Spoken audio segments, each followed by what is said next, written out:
ม่วนเป็นสาวชาวนาอยากจนหลักบ้านสมบูรณ์บ้านสร้างชาวลำสวยกระทำหากินเป็นทาง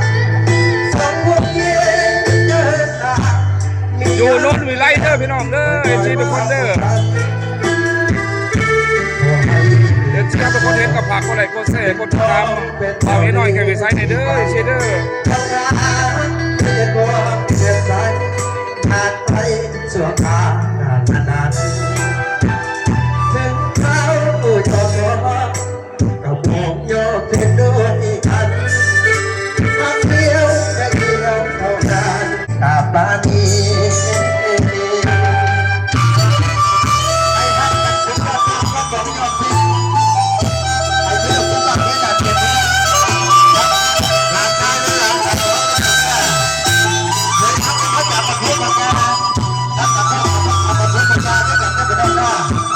เอาเจ้าสองคนกันจะเป็นอาจารย์กัน